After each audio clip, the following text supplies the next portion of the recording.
ഡൽഹിയിൽ cloud seeding വിജയകരമായി പൂർത്തിയായി. ഈർപ്പത്തിന്റെ അളവനുസരിച്ച് അടുത്ത 2 മണിക്കൂറിനുള്ളിൽ കൃത്രിമ മഴ പെയ്യുമെന്നാണ് പ്രതീക്ഷ. വായുമലിനീകരണം രൂക്ഷമായതോടെയാണ് ആദ്യമായി ഡൽഹിയിൽ ക്ലൗഡ് സീഡിംഗ് നടത്തിയത്. തൗഫീഖ് അസ്ലം ചെയ്യുന്ന വിശദാംശങ്ങളുമായി. തൗഫീഖ്, എല്ലാ വർഷവും ഈ വായുമലിനീകരണ നിയന്ത്രണത്തിനായി പല രീതിയിലുള്ള നടപടികൾ സർക്കാർ സ്വീകരിക്കുന്നതാണ്. ആദ്യമായാണ് ഈ ക്ലൗഡ് സീഡിംഗ്. എങ്ങനെയായിരിക്കും ഇതിന്റെ പ്രവർത്തനം?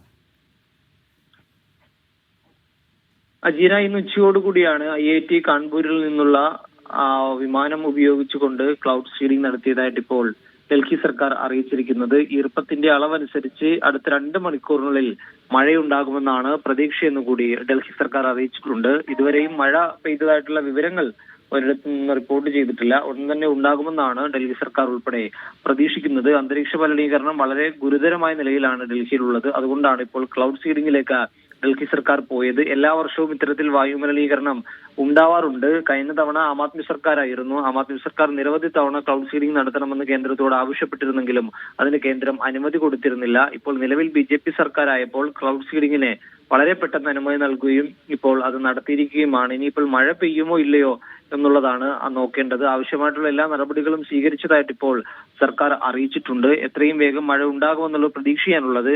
ഈ കൃത്രിമ മഴ പെയ്യുകയാണെങ്കിൽ ഒരു ആശ്വാസം ഡൽഹിക്കുണ്ടാകും. കാരണം 360 വായു ഗുണനിലവാര സൂചിക. മഴ പെയ്യുകയാണെങ്കിൽ ഈ ഗുണനിലവാര സൂചിക താഴാനുള്ള സാധ്യതയുണ്ട്. അങ്ങനെയെങ്കിൽ ശുദ്ധമായിട്ടുള്ള വായു ഡൽഹിയിൽ കിട്ടാനുള്ള സാധ്യത കൂടുതലാണ്. അതുകൊണ്ടാണ് ക്ലൗഡ് സീഡിംഗ് നടത്താനുള്ള ഒരു തീരുമാനത്തിലേക്ക് സർക്കാർ എത്തിയത്. 2 തവണയാണ് ഡൽഹിയുടെ ആകാശത്ത് ക്ലൗഡ് സീഡിംഗ് പരീക്ഷണം നടത്തിയത്. വിജയകരമാവുമെങ്കിൽ വരും ദിവസങ്ങളിൽ കൂടി സമാനമായിട്ട് ക്ലൗഡ് സീഡിംഗ് നടത്തുമെന്ന് കൂടി ഡൽഹി സർക്കാർ അറിയിച്ചിട്ടുണ്ട്. ശരി, എന്തായാലും അടുത്ത 2 മണിക്കൂറിനുള്ളിൽ മഴ ലഭിക്കുമെന്നാണ് പ്രതീക്ഷ.